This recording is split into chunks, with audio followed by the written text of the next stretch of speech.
Hello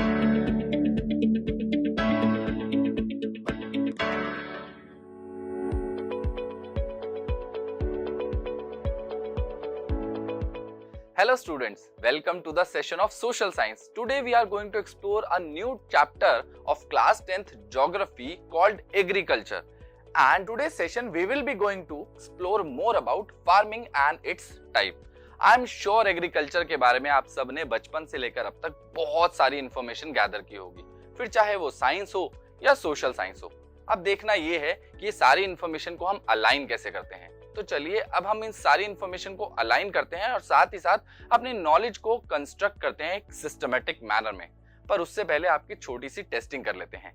आपके सामने यहाँ दो स्टेटमेंट आएंगी जिसमें से आपको बताना है कि कौन सी स्टेटमेंट एक फैक्ट है और कौन सी एक मिथ। तो सबसे पहली स्टेटमेंट आती है, agriculture contribute more to GDP than the service sector. Second statement आती है, around 50% of India's population depends on agriculture for livelihood.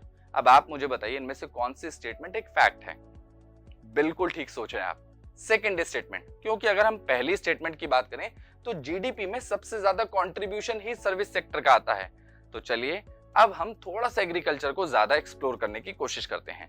सबसे पहले हम बात करेंगे एग्रीकल्चर की। तो एग्रीकल्चर के अंदर शब्द ही आ जाता है culture, means it is a science और we can say the practices of farming including soil cultivation for the production of crops. अब एग्रीकल्चर को अगर हम इकोनॉमिक पर्सपेक्टिव से देखें तो एग्रीकल्चर एक प्राइमरी एक्टिविटी है जहां पर हमारे देश की 2/3 पॉपुलेशन एंगेज्ड है और ये सेक्टर ना केवल हमें कंजम्पशन के लिए फूड प्रोवाइड करता है बल्कि रॉ मटेरियल भी सप्लाई करता है वेरियस इंडस्ट्रीज को। तो चलिए क्यों ना एग्रीकल्चर की कुछ इंपॉर्टेंट बातें देख लेते हैं। सबसे पहले अगर हम बात करें तो एक ऐसा सेक्टर जहां पर सबसे ज्यादा लोगों का लाइवलीहुड आपको देखने को मिलता है। यहाँ पर आप देखेंगे ये हमें एसेंशियल फूड आइटम्स प्रोवाइड करता है जैसे राइस, व्हीट, पल्सेस एक्सेट्रा। इसके अलावा बहुत सारी इंडस्ट्रीज हमारे एग्रीकल्चर के ऊपर डिपेंड करती हैं, जैसे टेक्सटाइल इंडस्ट्री जो कि कॉटन और जूट पर डिपेंडेंट है। इसके अलावा शुगर इंडस्ट्री जो कि शुगर केन के ऊपर डिपेंडेंट है। इसके अलावा अगर हम बात करें तो ये केवल ना तो हमें फूड ग्रेन्स देती है बल्कि ये बहुत सारा रॉ मटेरियल भी प्रोड्यूस करती है जो बहुत सारी इंडस्ट्रीज के लिए एक लाइफलाइन के तौर पे काम करता है। हम एग्रीगेरियन सोसाइटी में रहते हैं तो क्यों ना हम एग्रीकल्चर से जुड़े कुछ फैक्ट्स के बारे में और बात कर लेते हैं। सबसे पहले इंडिया वर्ल्ड के लार्जेस्ट प्रोड्यूसर्स में आता है मिल्क, पल्सेस एंड स्पाइसेस में, और सेकेंड लार्जेस्ट प्रोड्यूसर है राइस एंड व्हीट का। इसके अलावा इंडिया की ऑलमोस्ट 50% पॉपुलेशन इस सेक्टर में काम कर रही है जो कि जीडीपी के अंदर 15 to 18% कंट्रीब्यूट करता है। इसके अलावा एक नई टाइप की फार्मिंग एमर्ज हो रही है which is called organic farming, जो कि हमारे लिए बहुत ज्यादा बेनिफिशियल है। हेल्थ बेनिफिट्स तो हमें नजर आते हैं पर इसके अलावा एनवायरमेंट के लिए भी बहुत ज्यादा बेनिफिशियल है। कैसे? क्योंकि इसके अंदर कोई भी केमिकल, फर्टिलाइजर्स, पेस्टिसाइड्स वगैरह का इस्तेमाल नहीं किया जाता। ये पूरी तरीके से नेचर पे डिपेंडेंट है और नेचर को हेल्प करती है। तो चलिए अब हम जानते हैं थोड़ा बहुत फार्मिंग के बारे में। फार्मिंग को कैसे हम डिस्क्राइब करें। मेरे पास ना एक बहुत पुरानी स्टोरी है, आप बताइएगा कि वो स्टोरी कहाँ तक सही है और कहाँ तक नहीं। ये स्टोरी कुछ इस तरीके से है कि बहुत पहले जब हम आदि मानव हुआ करते थे तो उस जमाने में हम लोग नोमैडिक लाइफ जीते थे, यानी घर, पानी और खाने की तलाश में एक जगह से दूसरी जगह जाते थे। ऐसे में एक आदि मानव बेचारा बहुत थका होता है, पानी पीने नदी के पास आता है और पानी पी के पेड़ की छांव में बैठ जाता है। पेड़ पे उसे फल दिखता है, वो फल तोड़ता है, खाता है। उसके बाद वो बैठे बैठे उस फल के बीज वहीं एक गड्ढे में दबाकर चला जाता है। कुछ दिन बाद वो वापस से लौट के आता है, उसी पेड़ के नीचे बैठ जाता है, वहां फिर फल खाता है। फिर उसे याद आता है वो गड्ढा देख के कि यहाँ मैंने बीज दबाए थे, अब उसका क्या हुआ। तो वहां पर देखता है जर्मिनेशन प्रोसेस स्टार्ट हो चुका होता है, छोटे छोटे पौधे निकल आते हैं और शायद यहीं से एग्रीकल्चर की शुरुआत देखी जाती है और उसी के बाद सिविलाइजेशंस। तो हम कह सकते हैं कि एग्रीकल्चर आज से नहीं हो रहा, बहुत पुरानी एक एंशिएंट इकोनॉमिक एक्टिविटी है। इसके अलावा ये ओवर द पीरियड इवॉल्व बहुत हुआ है, क्योंकि आपको देखने को मिलेंगे बहुत सारे फिजिकल एनवायरनमेंट में changes, technological know and how में चेंजेस, इसके अलावा सोशियो कल्चरल प्रैक्टिसेस में चेंजेस, जो कि एग्रीकल्चर को धीरे धीरे कहीं ना कहीं अलग अलग रूप दे रही हैं। अब अगर हम फार्मिंग की बात करें तो ये सबसिस्टेंस से बढ़कर कमर्शियल की तरफ जा चुका है अलग अलग रीजन में अलग अलग टाइप की फार्मिंग देखने को मिलती है। मेजरली हम बात करेंगे 3 टाइप की फार्मिंग की। सबसे पहले आता है primitive subsistence farming, second number पे आता है intensive subsistence farming, third number पे आता है कमर्शियल फार्मिंग। चलिए एक एक करके इनको जरा डिटेल में एक्सप्लोर करते हैं। तो सबसे पहले हम बात करेंगे प्रिमिटिव सबसिस्टेंस फार्मिंग की।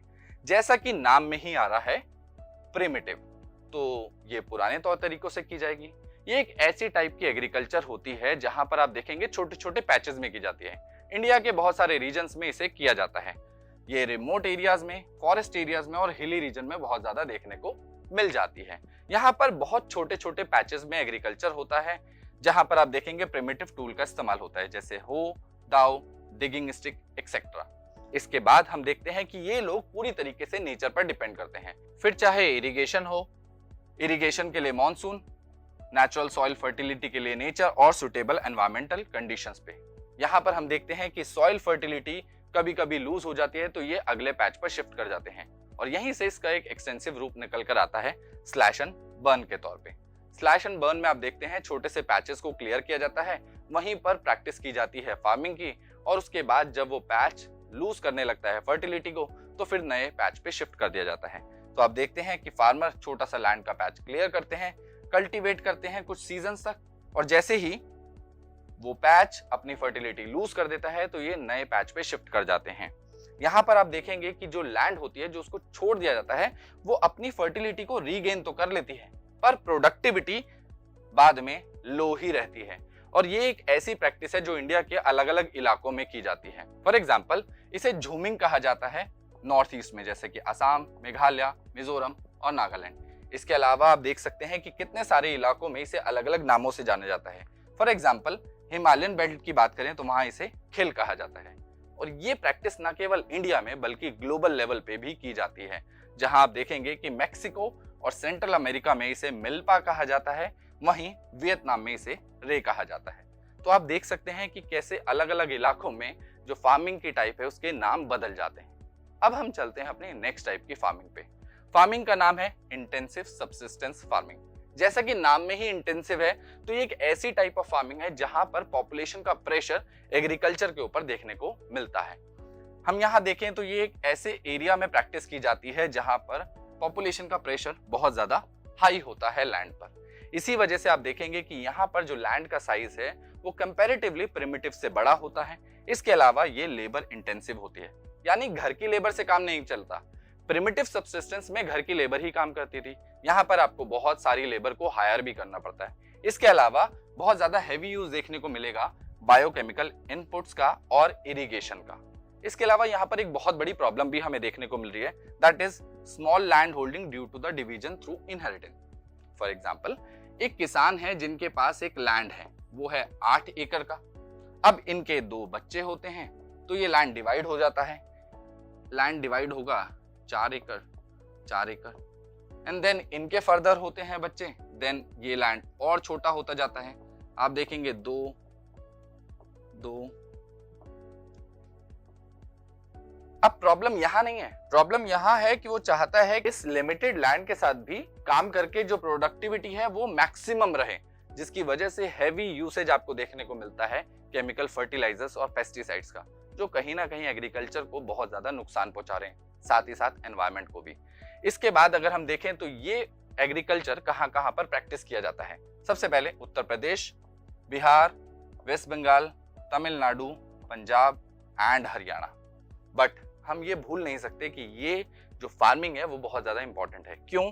क्योंकि this type of farming helps to meet food demands in densely populated area where the area by making the most of available land. इसके बाद हम चलते हैं अपनी थर्ड टाइप ऑफ फार्मिंग पे, which is called commercial farming. जैसा कि नाम में ही कमर्शियल आ गया तो ये एक ऐसी टाइप की फार्मिंग है जो कि कमर्शियल पर्पस से की जाती है, यानी मार्केटिंग के लिए की जाती है। अगर हम यहाँ पर देखें तो बहुत ज्यादा मॉडर्न इनपुट्स का इस्तेमाल किया जाता है। फॉर एग्जाम्पल HYV सीड्स यानी हाई यील्डिंग वैरायटी सीड्स, इसके बाद chemical fertilisers, insecticides and pesticide. यहाँ पर लैंड साइज बहुत ज्यादा बड़ा होता है, हाई प्रोडक्टिविटी को एम किया जाता है, क्योंकि यहाँ पर जो हमारा पर्पस है वो सेल्फ कंजम्पशन ना होकर मार्केट में इसको सेल करने का होता है, इसीलिए प्रोडक्टिविटी को बहुत ज्यादा हाई रखने के लिए ये सब किया जाता है। इसके बाद हम देखेंगे require large land holding, advance irrigation system and mechanisation. ये सारी चीजें इस क्रॉप को करने के लिए बहुत ज्यादा जरूरी होती हैं। इसके बाद अगर हम बात करें तो यहाँ पर आपको अलग अलग रीजन में वेरिएशंस नजर आएंगे। कैसे? जैसे कि राइस एक कमर्शियल क्रॉप है पंजाब और हरियाणा के लिए, बट ये राइस उड़ीसा में सबसिस्टेंस क्रॉप के तौर पे किया जाता है, क्योंकि उड़ीसा में ये एक स्टेपल टाइप के तौर पे यूज किया जाता है। इसी वजह से आप देखेंगे कि यहाँ पर वेरिएशन दिखता है। ठीक ऐसा ही वेरिएशन और क्रॉप्स के साथ भी नजर आता है, जैसे wheat, sugar cane, cotton, jute, tea, coffee, rubber. अगर आप देखें तो अलग अलग इलाकों में कहीं पर ये कमर्शियल के तौर पे किया जा रहा है और कहीं पर ये सबसिस्टेंस लेवल पे किया जा रहा है। अब हम इसी का एक एक्सटेंसिव वर्जन देखें तो वो आता है हमारे पास प्लांटेशन के रूप में। अब प्लांटेशन क्या क्रॉप होती है? प्लांटेशन कमर्शियल का ही एक एक्सटेंसिव वर्जन है, जहां पर हम देखते हैं बहुत बड़े लैंड पर एक सिंगल क्रॉप को उगाया जाता है, जिसे आप मोनोकल्चर भी कह सकते हैं। अगर हम देखें तो ये बहुत ज्यादा कैपिटल इंटेंसिव होती है, क्योंकि बहुत ज्यादा पैसा चाहिए, बहुत बड़ा लैंड होल्डिंग चाहिए, इसके अलावा इक्विपमेंट्स आपको चाहिए एंड प्रोसेसिंग में भी बहुत ज्यादा पैसा लगता है। इसके बाद यहाँ पर आप देखेंगे तो माइग्रेंट लेबर का बहुत ज्यादा यूज देखने को मिलता है। अगर आप ब्रिटिश एरा की बात करें तो आपको याद होगा कि कैसे वो प्लांटेशन के लिए अलग अलग जगह से लेबर्स को ले जाते थे अपनी क्रॉप पे काम करवाने के लिए। तो ठीक वैसे ही आप देखेंगे यहाँ पर कल्टीवेशन और हार्वेस्टिंग में बहुत ज्यादा लेबर की डिमांड होती है, जो कि माइग्रेंट लेबर के तौर पे यहाँ पर देखने को मिलती है। इसके बाद स्ट्रॉन्ग इंडस्ट्री और एग्रीकल्चर का लिंक आपको यहाँ पर देखने को मिलता है, क्योंकि ये क्रॉप सर्व करती हैं as a raw material for various industries. तो चलिए इसी को आगे थोड़ा सा देख लेते हैं कि कहाँ पर किस तरीके से काम करती हैं। सबसे पहले अगर हम बात करें तो टी, जो कि असम और नॉर्थ बंगाल में आपको देखने को मिलती है। इसके बाद कॉफी, जो कि कर्नाटका में देखने को मिलती है। इसके बाद रबर, जो कि केरला में। शुगर केन उत्तर प्रदेश और महाराष्ट्र में।